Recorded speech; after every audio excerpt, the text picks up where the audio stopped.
This is Lovely. This is my song, All Is Well.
Today we have a very special guest. This individual is a wizard when it comes to the musical elements in just life. Very powerful with her voice and production, everything in between. I'm a big fan myself. It's an honor to have them here. Y'all make some noise for Lovely. Wow, yeah. See the balance right there? Yep. Yeah. Hi, my name is Chrvns, and I'm Jesse Stanton. this is Shut Up and Listen. What up, motherfuckers? Hey. Good to be back. Mm-hmm. Yeah. Let's keep it very simple, straight from the go. Like, for the people that don't know, who is Lovely? Well, Lovely is me, is I. It's a new project. As of like really this year, I've gone through many names. I've gone through many sounds, and I think I'm arriving on Lovely. I'm still producing under Eli Wills as well, but like mostly singer-songwriter, folky kind of stuff. So it is separate. It is separate. I was Yeah. wrong. Yeah, I was we telling were- him yeah. it was all the same. Okay. Yep.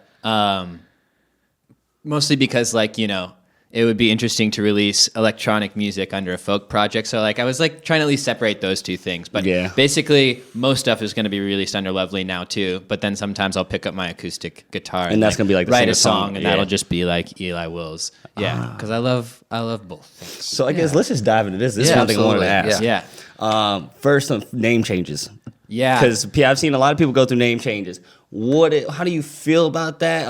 Is it like a struggle to get past the name change? Because I feel like you've been pretty consistent. Anytime you do a name change, it still like works out very well. Yeah. Like going from what it was Rosie, and then Frubbles, Yep. and then now Lovely. Yeah. Lovely's the Lovely. best. Though. Yeah, I That's never the best. produced anything under Frubbles. That was like only a The DJ, DJ name. name. And that one really started out as a joke. I was like, I got hired, booked to play a bass show, and I was like, what's like a good bass DJ name?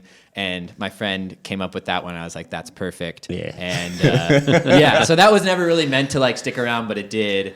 And then kind of because I get booked to play all kinds of like electronic shows, and I make all electronic music of like different genres. I want it to be like synonymous with one name. So Yeah. doing that under Lovely now. But as far as name changes goes, you know, we change our names all the time too. You know, I think it's like you can do whatever you want. If I reach a level of fame or like knownness under one name, I probably wouldn't change that name. But I feel like I haven't gotten to that point where any like fan is going to be like, how could you? Like I it's not knew even- you as this thing. But is it how could you, or is it like was it alter ego like something? Yeah. I mean, have you had anybody like show up at the wrong gate? Like they showed up ready to dance and you were just there with an acoustic guitar? No, or the other way around? that hasn't happened. I think it's pretty clear like what gig's going to be what gig. Yeah, I bet. Yeah. Yeah.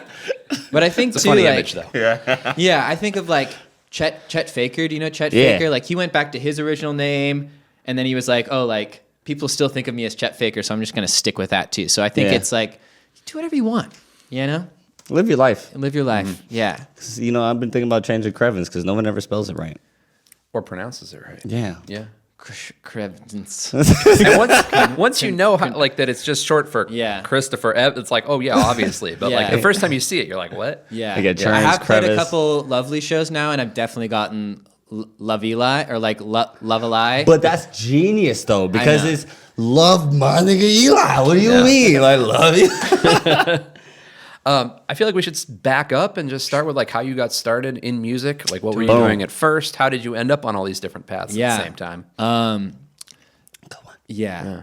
So I think one of the reasons my productions and my interests are so varied is because I came from like a pretty varied performance background, which so I started singing in choirs in probably 4th grade. My dad was a elementary and still is an elementary school music teacher. Shout out, Pops. Shout out, Mr. Wills.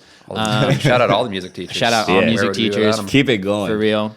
And so, yeah, sang in choirs with him, always was going to concerts with him growing up.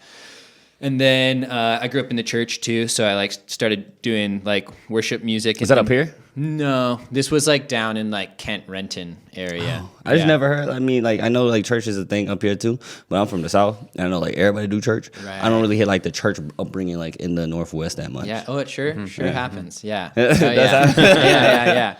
But that was cool because like we got to be in a rock band, and I got to feel like what being in a rock band felt like, and it was like we rehearsed, and like it was a lot of fun, and like that's a lot of like energy exchange and connecting with that thing that we all love to connect with as musicians, what I think is like some kind of spirit, soul experience, call it what you want to. I think that's still happening in a church for sure. And people are singing along with you, and that feels really good. So I got like that kind of experience and that energy, and kind of knew that I enjoyed that a lot in high school. But got into a musical theater big time. Okay. Yes, sir. High Yeah, school. yeah. That's what I'm talking about. Yeah, and actually acted professionally for a little bit after high school Wow. in Seattle, and then came up here for my first year at college because my parents were like, we'd like you to go to college and not just like live in Seattle by yourself and act. And I was like, that sounds good, but had to try college out. How How was that? And it was okay. Mostly I liked it because I went to Fairhaven. I did the audio program for a year. Got connected to some cool musicians, and that's where Rosie started. So that was the first college band. And yeah, that was super fun. Wait, that was a band? It started out as a band. What? I know. I thought it was just you. Nope. I'm dumb as hell. You know how I met this motherfucker? No. Shebang. Or Shebang. Oh, yeah. Oh, yeah. Shebang. That- I was about to get on stage. I was getting everything set up. This motherfucker was my sound guy. Oh, Yeah. okay. And I was like, yeah. And Yeah. God dang. I thought that was just you. No. Times have changed. And so do band outfits. Yeah. Yeah. Yeah. I mean, I'm telling the whole history, but yeah, basically, like, Rosie happened. I moved to New York, Rosie, like, continued in New York City, and we played around New York for 3 years. And then I graduated college in New York, couldn't afford New York anymore, came back. Actually, Banff booked me, shout out Olas and Monica, to come back in 2019, and I played as Rosie, but it was just me and my dad, which was pretty special at That's Banff. sick. And yeah, basically kind of like fell back in love with the Bellingham community and was like, wow, these people are doing what I want to do, but my family's here and it's my home and I don't have to live in New York and do this artist struggly thing. Yeah. I can be in Bellingham and or just Washington in general and just be very happy and create how I want to. So yeah. I've never done none of this. Yeah. Yeah, that's why we do the interviews. That's right. Yeah. You get in the nitty-gritty. Yeah. Yeah. All right. What the fuck? Let me ask you this. So this is, I guess, more of a question for your electronic music side, but Yeah. what do you want a listener, like, imagine somebody goes and sees you and they wake up the next morning and they're telling all their friends about it. And they're like, man, last night was so fun. The DJ was so Lovely. oh, I see what you did there. Yeah, I think like that is like I want less of like a ultimate like party dancing experience. Although I always want it to be dancing because I think that's a very nice release at a concert. Important for the concert, yeah. Yeah, but I definitely want like that like soulful love feeling element to be involved, and also always an element of silliness. Okay. Yeah. Don't take life too seriously, as well as like have meaning, be meaningful. Yeah, kind of like emotional, cathartic mixed with fun, silly.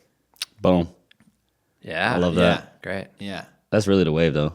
Yeah. That's the way to go. Yeah, I feel like I get that at Chrvns shows a lot. I ain't gonna lie though, there was a moment it was like always just trying to make the biggest party, but I want to make something. I'm striving for like that. That just Yeah. your heart is full. Exactly. Yeah. I And think you got that's really you got a important. warm hug before you dipped. Yeah, I think that's what a lot of people are looking for. Like, I'll for sure go to a concert where I know the musician's like insanely talented and like go watch it for that. But like, that doesn't necessarily like really warm my soul. Like, it flabbergasts me. I'm like, damn, wow, that person practiced a lot. You start geeking a little bit. Yeah, That's what it is. like, that's amazing to see. But I think the reason I do music is to have that like that energy exchange of that feeling of like, wow, like we all connected in that experience, and like that person helped provide that too. But really, it's also like a crowd energy that is cultivated, I think, too. Yeah. Yeah. Because you can definitely tell when someone's putting their all on the stage into the crowd, and it's like more meaningful. Like just everybody comes together. Yeah. And it's nuts. Yeah. Yeah. And I don't think there's an experience much like it. Nah. Yeah. I'm generic as fuck, but at Bonnaroo, the last set of the whole festival was Fred again. Ooh. And bro, Yeah, I'm talking about he's this. doing exactly Everybody, that. everybody Right. from the festival was there. And bro, I shed me a couple of tears. I'm talking about I made me some new friends, and it was just one of the most beautiful experiences. Like everybody's walking away, just talking about like gratitude, talking about just like things they Yeah. love. It was a great experience. Yeah. Yeah, I don't want people like throwing up after my show. I want them talking about gratitude. That sounds way better. I mean, you probably got a couple of fucking. I mean, yeah, I was like, gonna say yerps out every there. once in a while, somebody Yeah, throwing up at your sure. show is Like, probably a good sign. that's only natural. 1 out of 10. 1 out of 10 people probably be like. Right. We'll be right back after these messages. We'd like to give a special thanks to Lost Giant Cider Company, always providing us with our cider beverages and the best of the cider beverages. Visit Lost Giant's tap room in the heart of Bellingham at 1200 Meter Avenue in the Haskell Business Center. It's just down the street from Lakeway Fred Meyer. Menace Brewing, located in the Fountain District, is where flavor is unleashed. It serves as a local hub of craft beer and community. Recognized as the neighborhood's premier soccer hangout, you know I love me some soccer. Menace Brewing isn't just a brewery, it's the go-to spot for sports action and local engagement. Visitors can catch the game, connect with fellow fans, and immerse themselves in the heart of the spirited community. Menace Brewing invites everyone to join them, where every visit feels like coming home. Experience Menace Brewing in Bellingham today. And welcome back. I mean, just from what I've heard, you've had a big last couple of years. Oh yeah, hold on. Big, like you want to run down? Yeah, let's do this goddamn. Nah, fuck that. I want to read it. I want to read it. Hold on, bro. So we got Base Coast. Yep. Cascadia. Yep. APOC. Yes. All stages up and down the West Coast. True. India. Yeah, I went to India. Costa Rica. Yep. And we'll leave the other ones for later. Go ahead. I was just gonna say, like, what's next? Like, what is the next No. Before you get to what's next. Yeah, okay. India and Costa Rica, bro. What the fuck? I do want to hear about India for sure. That was like mostly just traveling, but then also making connections during the traveling. Oh, okay. That type of shit. Okay. Yeah. Yep. Yeah, I feel that. Yeah, but it sounds good on your one sheet, right? Yeah, absolutely. Yeah. So, that was like, but they were like legitimate shows. I played Holi Festival in India, like in front of like 500, 600 people, which was sick. And then Costa Rica was like a community festival thing that I got booked for. Yeah. That's really just connecting with folks and just putting it on. Yeah. And that's why it's nice to be able to like DJ too, because I can do whatever. Just do that anywhere. USB. Exactly. It's always on the keychain. Yep. It's on the keychain. Is it on your keychain? Oh yeah. Real one. Absolutely. Real DJs. See, I gotta step it up. I gotta learn that. Here, I want to go to. So we're talking about connecting the community. Mm-hmm. You're a very big part of the Seattle community as well. Yes. And not to separate it, because it is all essentially it's all one. It's just right down the neighbor down I-5. But I know you assisted with Crocodile for quite some time and whatnot. I did. What would be like some elements of the community that you would like to, and I'm, like I said, not trying to separate it because it is all one, but some elements you would want to see from Bellingham and Seattle and from Seattle and Bellingham? Yeah. What I love about going to like a Bellingham show or playing a Bellingham show, and I mean, I think it's just because of the size of the town, but every time I go out, to the Buff or to Shakedown or something like that, like I know I'm going to see somebody that I know, and the people who are at the show, I also know I'm going to be able to connect with, because it's like a small Bellingham community. It's like 1 or 2 points of separation between each person. Actually, right? 0.5. Yeah. Whereas like Seattle's a big enough city where like it feels very separate, and people have there's wonderful pockets in Seattle, but everybody has their own pocket. Yeah. And there's not a lot of overlap. There is some in the performance community, but not a ton. And there's also like that Seattle freeze thing where like people it doesn't seem like people necessarily want to expand out of those pockets, which is like, it's okay. I understand. It's safe. Damn, bro. Yeah.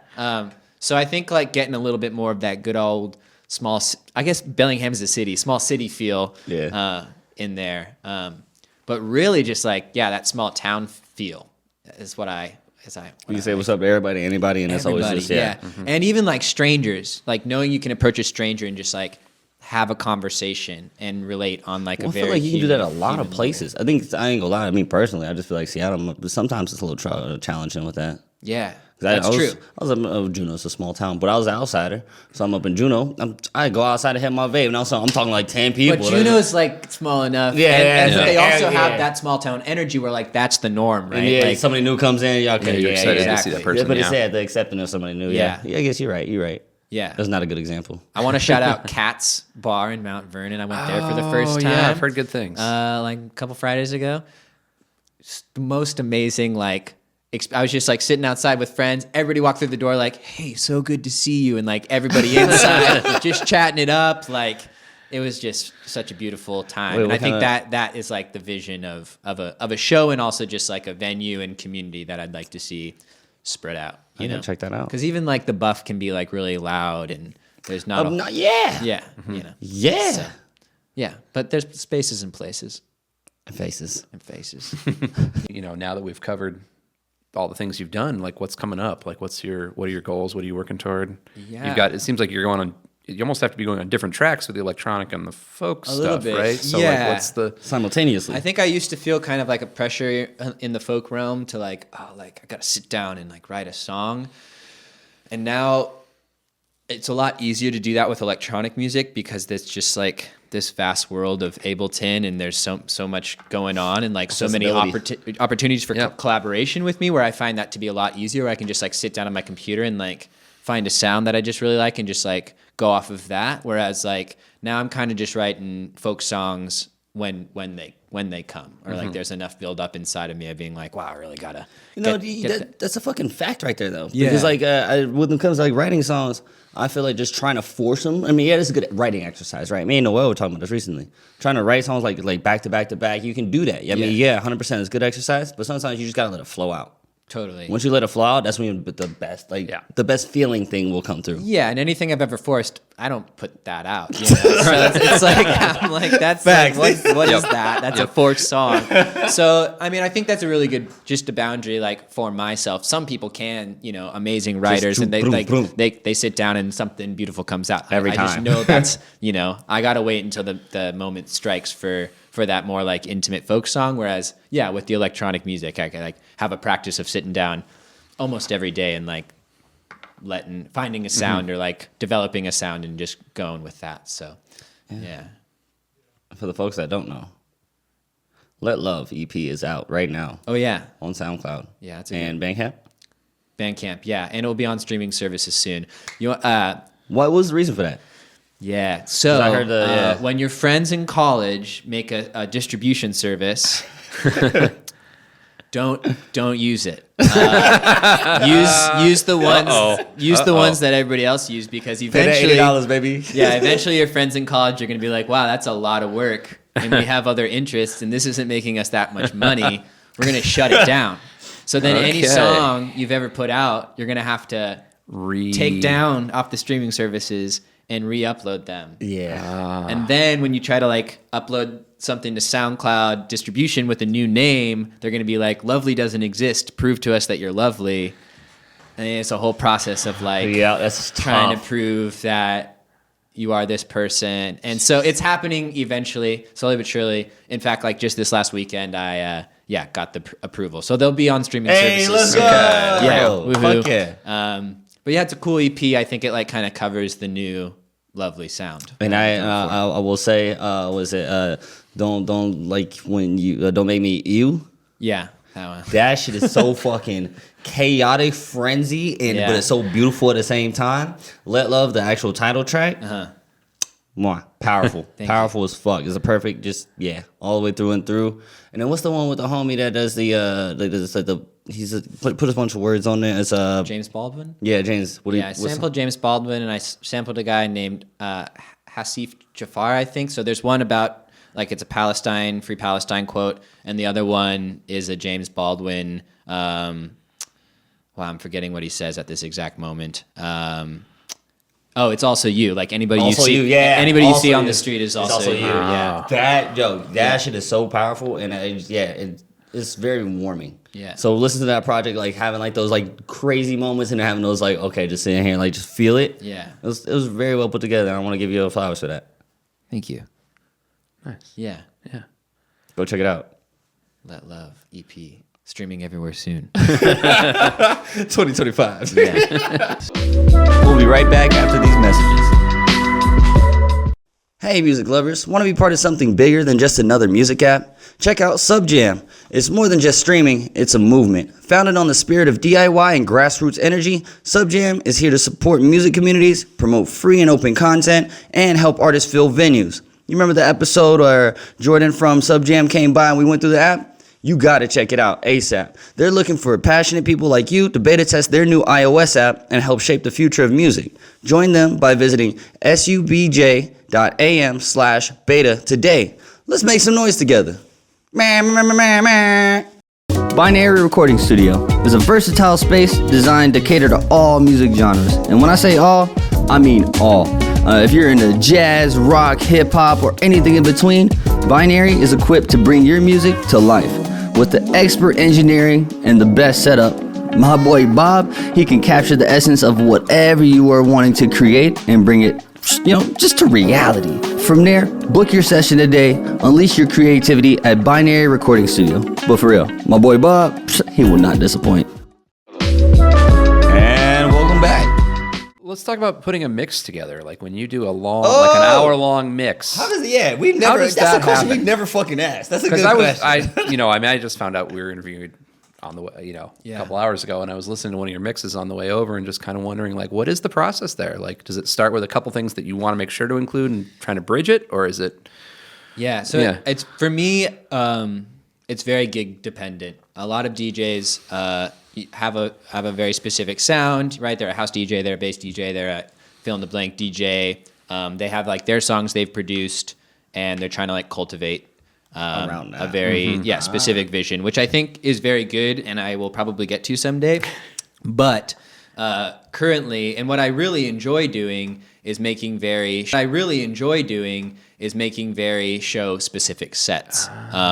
So Justin Martin, you're gonna go. Exactly. I like made a house song for that, and like listened to a bunch of Justin Martin and like surrounding artists of Justin Martin's and the labels that he's put songs out on, and tried to cultivate a mix around those sounds.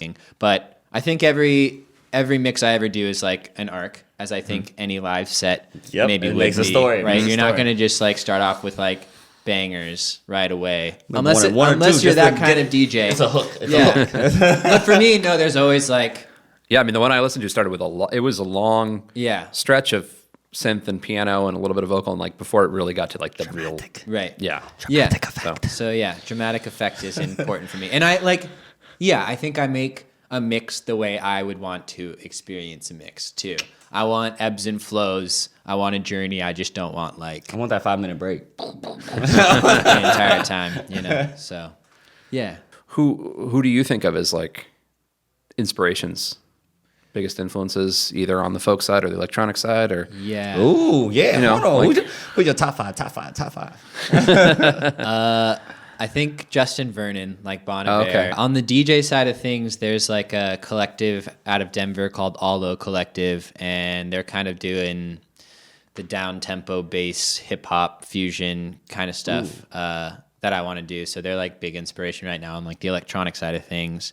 But then like James Blake, like second probably behind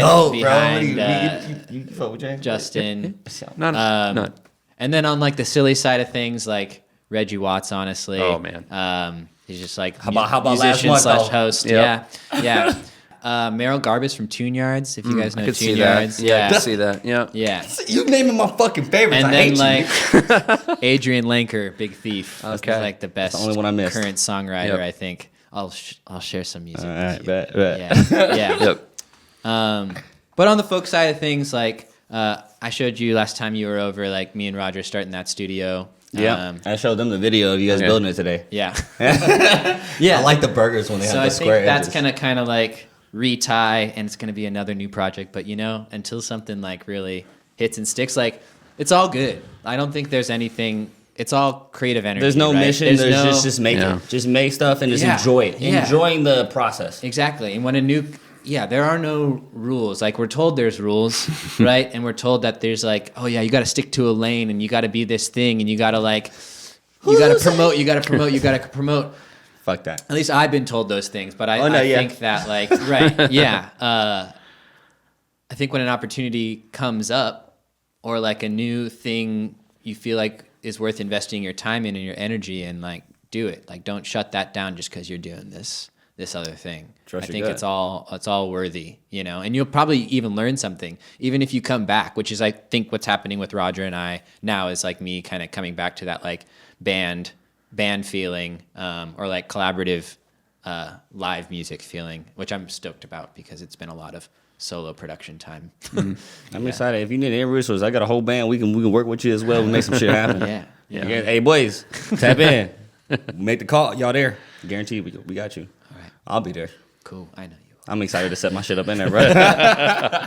I wanted to ask you, because it seems like, you're pretty tied into Seattle. Mm-hmm. Do you feel like I feel like some artists are really focused on building up from the place where they are and then going around to other places with that as the foundation. And then sometimes, and I maybe see this more in electronic stuff, but there's some people that are just trying to tap into the international flow that's out there on the internet, and they aren't so worried about, can I get 100 people to come and see me at local bar X? Right. You know what I mean? So how do you feel as far as balancing those two I think things? what I've recently realized in the electronic world is really about releasing on like these smaller record labels that exist on the internet and like have a larger following themselves.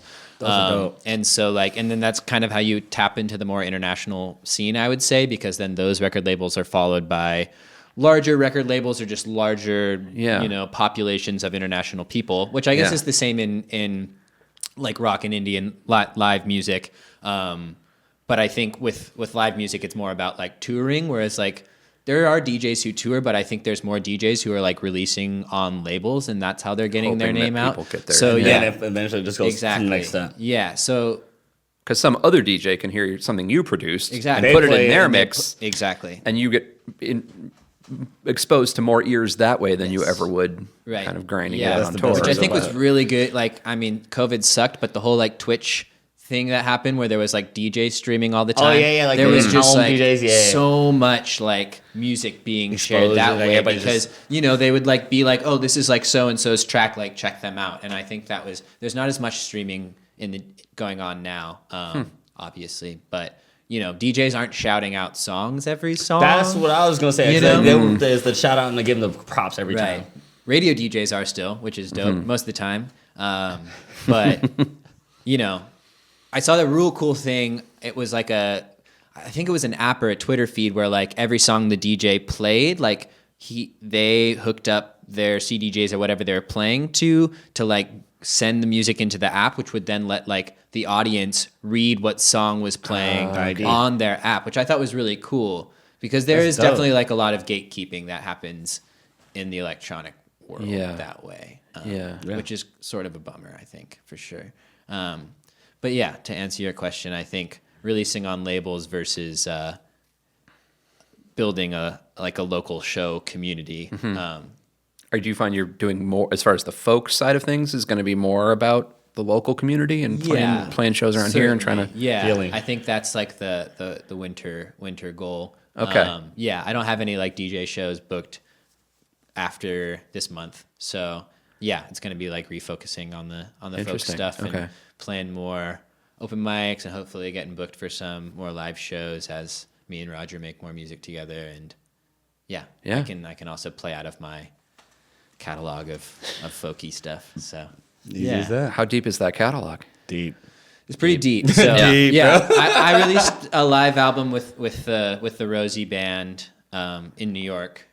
So all of those can like kind of be folkified. And then, I have a folk album under Eli Wills too that I put out the same time as Let Love, just because I kind of wanted to just let everything. One of my favorite songs, Body.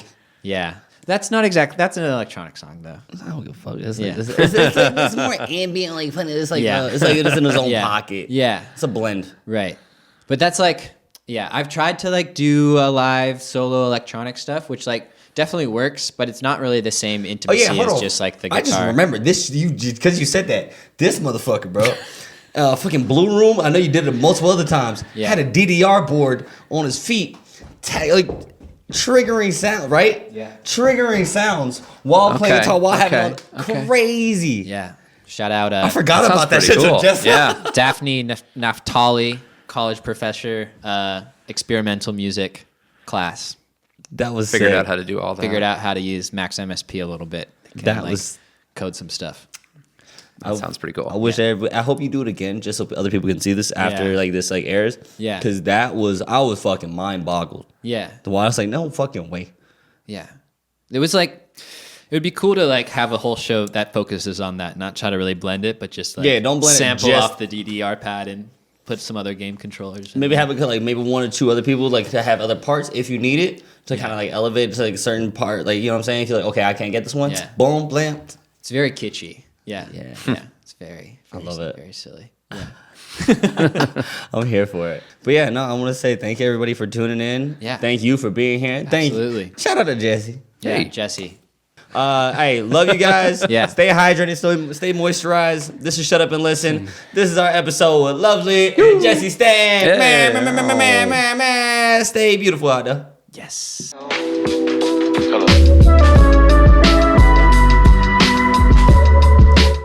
Thanks again for tuning in to Shut Up and Listen.